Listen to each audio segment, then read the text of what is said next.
Hello and welcome back to the Watford Way. Now, if you had a camera pinned on me in the stadium watching that game yesterday, you wouldn't have been surprised to have seen me falling asleep in my seat, because I have to say that game was utterly dreadful to watch as a supporter in the stands, and I'm sure watching from home as well if you were.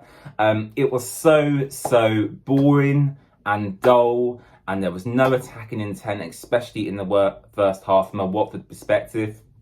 I think Cardiff City, they put in a classic away performance, really. Watford had the majority of the ball, didn't do much with it. Cardiff City sat back, picked their moments to press, and killed Watford on the counter-attack. A great goal by Josh Bowler, a great finish past Ben Hamer. Not much he could have done about that. There is a lot Jamal Lewis could have done about that, though, which I'll touch on in just a moment.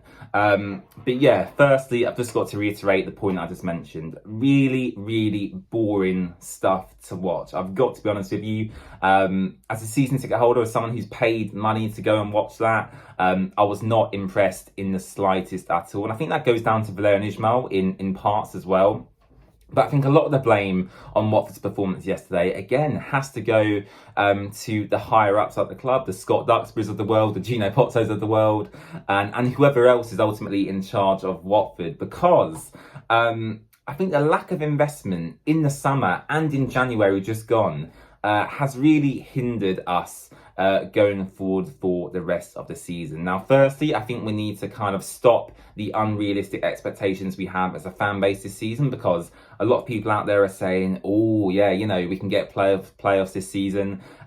Firstly, is that actually going to be good for us going forward? If Watford in our current state got promoted to the Premier League, would that be a good thing for the club going forward? I ultimately don't think it would be. If you look at Burnley this season, if you look at Sheffield United, they've really struggled in the Premier League. So I think Watford in our current state could actually do without getting promoted. All I want from Watford this season is some consistency in our style of play. I want to see our young players grow and develop. And I want to cement, a decent championship finish, a top 10 finish, potentially a mid-table finish. As long as towards the end of the season, I see Watford improving and progressing as a club and as a team, I think I would be satisfied. However, yesterday, watching Watford, again, I think for a culmination of different reasons, it was so bad. Now, the second half did improve when substitutions were made. Rajvic, Sema and Dennis all come on in a triple substitution around the 60th minute, which injected some strength, physicality and pace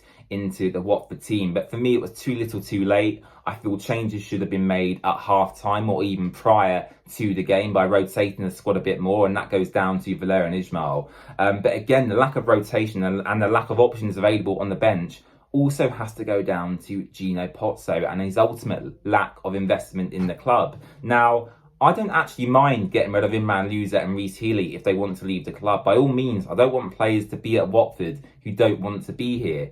However, we haven't replaced them adequately in the transfer window. Imran Louza has left and is actually doing quite well in France. He scored the other day and got an assist for his new club. Reece Healey has joined Huddersfield and he's actually started a couple of games as well. But we've not brought anyone in to replace him. Now, you could argue Healey leaving and Dennis coming in is a straight swap, which I could kind of understand.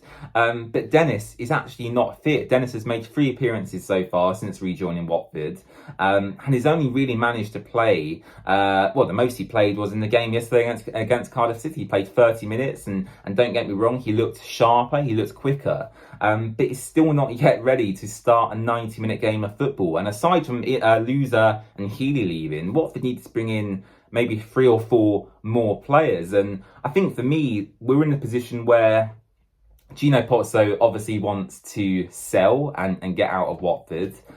He wants to do so by not spending or injecting any more funds into the club. We are where we are with a paper-thin squad where if we pick up a couple of injuries, it's starting to look, very worrying. For example, if Wesley Hute gets injured or Jake Livermore gets injured, there's not really 2 natural replacements to replace them players. And Jake Livermore and Wesley Hute are really our key players this season. Again, looking at Ryan Andrews, if he gets injured, well, Ngakie's out injured already, and Ngakia isn't as good as Andrews, and there's no one to replace him. So I think for me, I am concerned going forward for the rest of the season. I feel like what Valérien Ismaël has built so far, the team ethos, the team mentality, could be quite easily wiped away in the next few weeks if we don't start to pick up some form. Because you look at our fixtures coming up, we've got a lot of fixture congestion. Valérien Ismaël mentioned in his post-match press conference that it's essentially Christmas reloaded. We're playing Tuesday, Saturday, Wednesday, Sunday. It's relentless. It's game after game after game every 3 days, and Watford do not have the squad to cope with this. We've got Leicester next weekend, which I'm expecting to lose in. We've got Southampton in the FA Cup replay during the week, which I'm expecting to lose. And so for me, I am very worried going forward. Now, looking at the game yesterday and assessing what I saw, the first half, as I've mentioned numerous times today already, was really poor. Yes, we did improve when the substitutions come on. But again, as I said, it was too little too late. Dennis injected some quality and some pace, which was good to see. Asprilla playing on the wrong side for me didn't really influence the game as much as he could do. Matthias Martins again seems to be quite invisible to me. Vacuum Bio, not great. I think Bio and Rajovic for me, again, is a position where we really need to look at in the summer. Are both players up to the quality we need? Is Vacuum Bio prolific? Is Mileta Rajovic really the right player for Watford? I think those are questions that need to be ultimately answered in the summer. And yeah, the game really yesterday has just opened up lots of questions for me on, where are we at? What are our ambitions for this season? And what is Gino Pozzo's position at Watford currently? I don't know. Ultimately, I do not know. We know there is American investment potentially interested in injecting some funds into Watford in the minority stake, with the potential to lead to a full takeover. When that will happen, I don't know. Will that happen prior to the end of the season? Will that happen in the summer? Is Gino Pozzo going to come out and make his position clear? Because I think we all need some clarity on what's going on.